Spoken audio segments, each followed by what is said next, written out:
सहायता नहीं मिली। हमें कोई सहायता नहीं। तो क्या चीज़ें आप बताना चाहती हैं अथॉरिटीज़ को, लोगों को, कि कैसे वो सबसे ऐसे पहले हालात का सामना करें? सबसे पहले तो सरकार को देखना चाहिए, ऐसे स्ट्रीट एनिमल्स आप हाईवे पे ड्राइव कर रहे हैं तो आप हमेशा हाई स्पीड ही में होंगे। ऐसा तो नहीं है कि कोई 60-70 की स्पीड में गाड़ी चला रहा होगा या कुछ ऐसा हो रहा होगा। आप हाई स्पीड में ही गाड़ी चल रही होगी, 100 से ऊपर तो गाड़ी चल ही रही होगी। हाँ। कोई भी नॉर्मल इंसान 100 से ऊपर ही गाड़ी चला रहा होगा।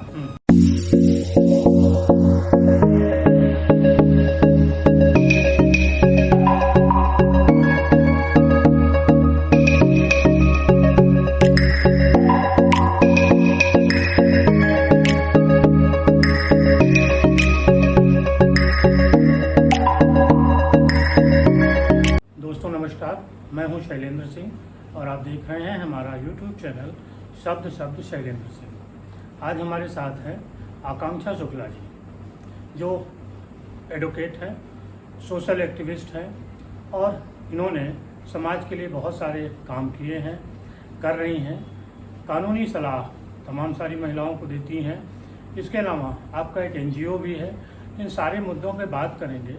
एक घटना के साथ जो ये शुरुआत हुई, आमतौर पे हमने देखा है, आप सभी को भी पता होगा कि वो हमारे देश में सड़क दुर्घटनाएं बहुत होती हैं और सड़क दुर्घटनाएं ऐसी होती हैं जो पल भर में एक हंसते खेलते परिवार को तबाह कर देती हैं। और ऐसे ही एक दुर्घटना का शिकार आपका आकांक्षा जी का परिवार भी हुआ, जिसमें पंकज जी नहीं रहे, लेकिन उनके बाद जो सफ़र आकांक्षा ने शुरू किया अपनी हिम्मत से, मेहनत से और समाज में जिस तरीके की एक रेपुटेशन बना के उन्होंने काम किया, वो काबिल तारीफ़ है। तो इन हादसों के शिकार परिवारों के लिए ये कहानी, ये बातें थोड़ी प्रेरणादायक भी होंगी कि वो कैसे सिंगल रहते हुए भी अपने परिवार को संभाल सकती हैं। तो चलिए बात करते हैं आकांक्षा जी से। बहुत बहुत स्वागत आपका। क्या घटना थी जिसने ये हादसे का रूप लिया?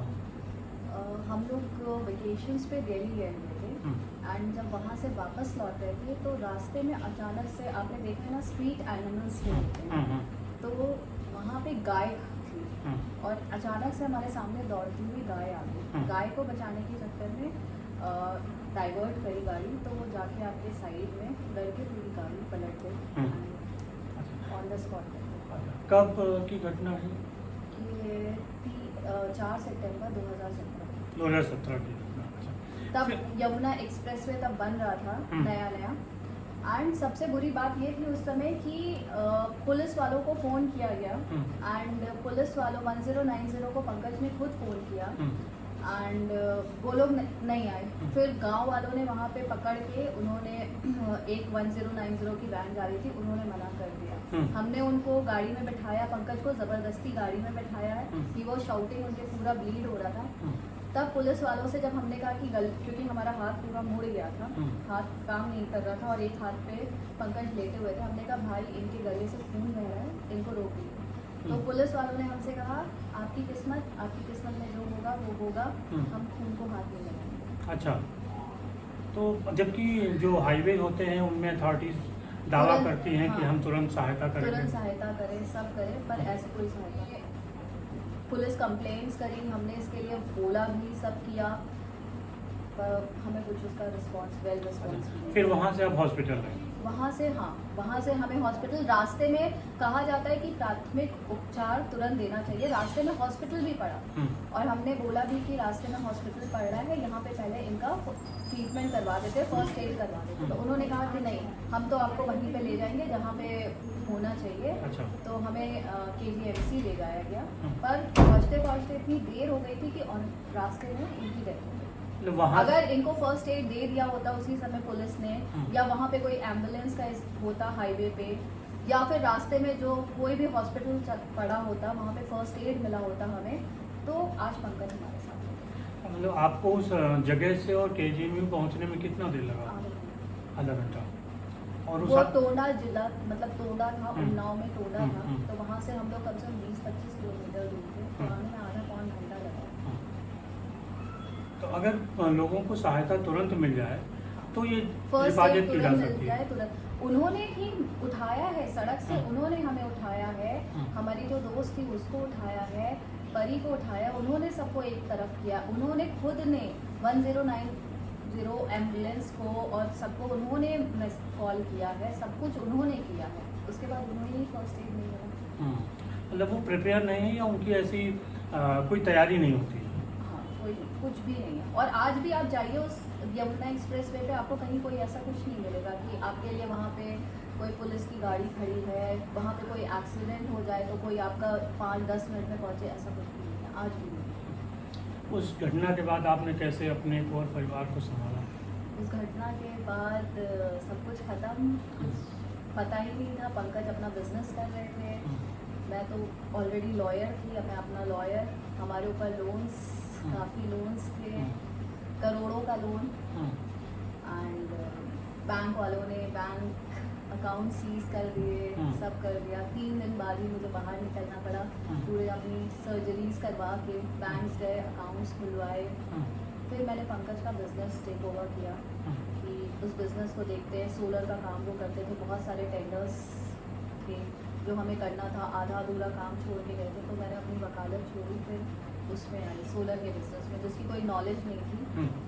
एक कलीग थे पंकज के, तो उनसे मदद लेके फिर वो काम शुरू किया और फिर धीरे धीरे उस काम को आगे बढ़ाया। अभी आपकी एक संस्था भी है, क्या नाम है और कैसे उसके साथ काम कर रही हैं? मैंने पंकज की याद में एक संस्था बनाई है, बिकॉज वो जब थे ना तो वो बहुत लोगों की मदद करते थे और हमेशा से उनका वैसे ही रहता था कि मदद करना। तो पंकज की याद में कि अब क्योंकि मैं अब भगवान नहीं मानती, कुछ नहीं मानती, पूजा पाठ नहीं मानती, तो मेरा ये है कि मुझ जैसे लोग अगर हों दुनिया में और जिन्हें मदद की ज़रूरत पड़े तो कोई ना कोई उनकी मदद के लिए जाए। तो इस वजह से पंकज के, मेरी एक फ्रेंड है तुलिका के साथ पहले हम लोग मिलके बाराबंकी जाया करते थे। बाराबंकी में गर्ल्स स्टूडेंट्स को हम लोग वो करते थे, तो उससे मुझे प्रेरणा, मुझे वो करना धीरे धीरे बहुत अच्छा लगने लगा, सुकून मिलने लगा। तो मैंने कहा मैं दूसरों के नाम से क्यों करती हूँ, मैं पंकज के ही नाम पे कुछ बनाती हूँ। तो फिर मैंने तुलिका के साथ मिलके पंकज मेमोरियल फाउंडेशन बनाया। अच्छा। तो फिर अब हम उसके से मिलके वहाँ पे अभी हमने सपोएरो की बस्ती में एक छोटे बच्चों का वो भी खुलवाया है, एक ट्यूशन सेंटर खुलवाया है। अच्छा। और बाकी सारी जैसे जिसको जैसी ज़रूरत पड़ती है उस हिसाब से हम उसकी मदद करते हैं। हम उन पे विश्वास नहीं करते कि खाना आप दे दो, दान कर दो, ये कर दो, उस पर नहीं। Education, awareness, education, child development, इन सब चीज़ों पे। सड़क दुर्घटनाओं के लेके भी कुछ अवेयरनेस का प्लान है? हाँ, मैं ये तो है ही। अगर ज़िंदगी में सक्षम हुई तो इस चीज़ के लिए तो ज़रूर करूँगी। जो मेरे साथ हादसा हुआ है ज़िंदगी में किसी और के साथ ना हो, ज़िंदगी में कोई और ऐसे ना हो। मुझे आज मेरे सामने गाय आ जाती है, मेरी लड़की डरती है, मैं डरती हूँ कि मम्मा गाय आ गई। तो बिल्कुल। फिर इसके बाद आपने वकालत दोबारा शुरू की? वकालत अब धीरे धीरे कोरोना टाइम में धीरे वर्चुअल वाला हो रहा था, तो धीरे धीरे स्टार्ट करा है। एक मेरा सपना है, वो सपना तो पूरा करना है। लेकिन हाँ, अगर किसी को भी लाइफ में मेरी ज़रूरत पड़ेगी तो कहाँ जा रही है वकालत तो है ही। आपने बहुत कम एज में क्रिमिनल लॉयर के रूप में इलाहाबाद में अपनी प्रैक्टिस शुरू की थी, कुछ उसके बारे में बताइए। मेरे फादर सीनियर एडवोकेट हैं, डेजिग्नेटेड सीनियर एडवोकेट हैं क्रिमिनल साइड में, तो उनके सपोर्ट से मतलब आज मेरी वकालत 2006 की पास आउट हूँ। बहुत साल हो गए, 10 सालों से ऊपर हो गया। 12 साल जब पंकज की डेथ हुई थी तब 12 साल हो चुके थे वकालत को। बहुत ऊंचाइयों पे थी वकालत, बहुत वो किया था। वहाँ से मैंने ऊंचाइयों से नीचे आते हुए अपने आप को देखा है। ये कोई नहीं।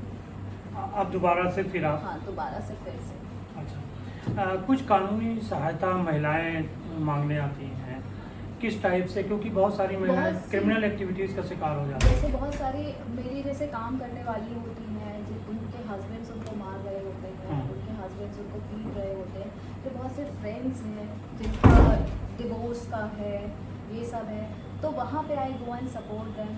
पुलिस थाने में जाना, उनकी कंप्लेंट्स करवाना, उनको बताना कि उनके क्या राइट्स हैं, वो क्या कर सकती हैं, वो कैसे इन सब चीज़ों से अपने आप को बाहर निकाल सकती हैं, बाकी सारे काम।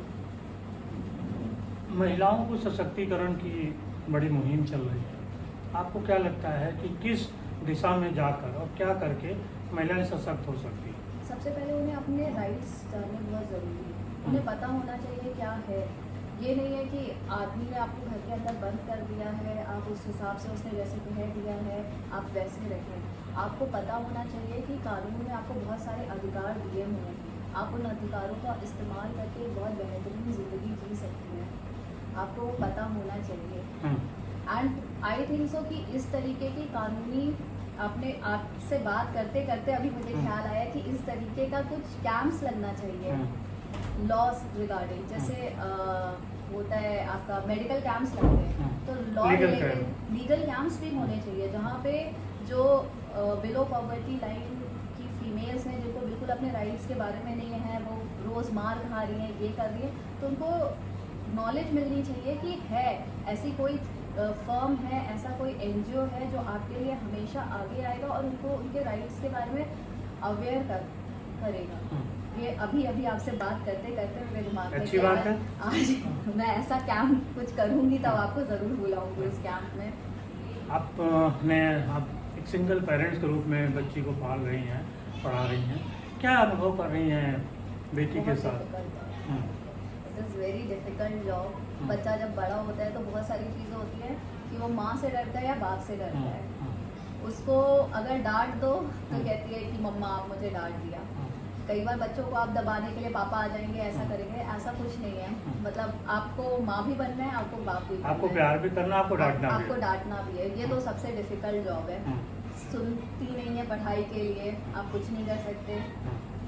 पढ़ना है, कई चीज़ें हैं जो मेरा वो नहीं है, फॉटे नहीं है, तो मुझे नहीं समझ में आ रहा है। अगर हम समझाने की कोशिश करें तो अगर पेरेंट्स होते हैं दोनों तो कभी हस्बैंड को पता होता है ये कर लो, कभी वाइफ को पता होता है। टाइम निकालना कि उनके इतने असाइनमेंट्स होते हैं वो सब करना, वो अकेले मैनेज करना, फिर घर चलाना, फिर बिजनेस देखना, ये सब देखना तो बहुत डिफिकल्ट है। ये तो बच्चे की बात थी। सोसाइटी का क्या एक रोल होता है?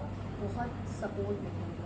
सोसाइटी ने, मेरे दोस्तों ने मुझे बहुत सपोर्ट किया है, मुझे उस चीज़ से बाहर निकाला है। और आई विल से कि I am blessed with good friends, I am blessed with good society जिसने मुझे खुले हाथ लिया है द वे आई एम। और आज भी आप पंकज जी का जन्मदिन हमेशा मनाती हैं, उसी जैसे वो हमारे बीच थे उसी तरह पंकज जिंदा है हमारे बीच में, वो कहीं गए नहीं हैं। वो आपको ऐसे ही देखते रहते हैं और उसी तरह आप वो बच्चे को और आप सबके साथ बने हुए हैं। कैसे बर्थडे सेलिब्रेट करती हैं? केक काटते हैं सारे बच्चे जो हमारे सोसाइटी के बच्चे हैं। अभी तो इस साल तो सारे बच्चों ने खुद पंकज का केक बनाया था पंकज के लिए। सारे बच्चे आते हैं, मेरे सारे फ्रेंड्स आते हैं, उनका बर्थडे सेलिब्रेट होता है। आज भी मैं अपनी एनिवर्सरी सेलिब्रेट करती हूँ, सब जैसे वो होते, जैसे सेलिब्रेट होता वैसे। हाँ ठीक है, पार्टीज जाके कहीं और नहीं करते, पर घर में हाँ सेलिब्रेट। बहुत शुक्रिया आकांक्षा जी और सभी साथियों आपका भी। आप देखिए किस तरीके से अगर आप में हौसला है, हिम्मत है, तो हर हालात से आप लड़ सकते हैं और वैसा ही जीवन जी सकते हैं। तमाम परिवार ऐसे होते हैं जैसी घटनाओं का शिकार होकर डिप्रेशन में चले जाते हैं, लेकिन आकांक्षा जी जैसे लोग हैं जिन्होंने अपनी हिम्मत से, अपने जज्बे से पूरे एक साहस के साथ जी रही हैं और दूसरों को भी एक राह दिखा रही हैं। बहुत शुक्रिया आप लोगों ने हमें देखा और आकांक्षा जी आपका भी बहुत शुक्रिया। हम लोग लीगल कैंप पे चलेंगे।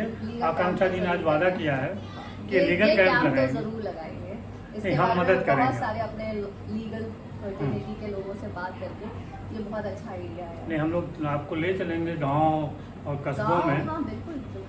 और वहाँ हम लोग लोगों को कानूनी जानकारियाँ देंगे।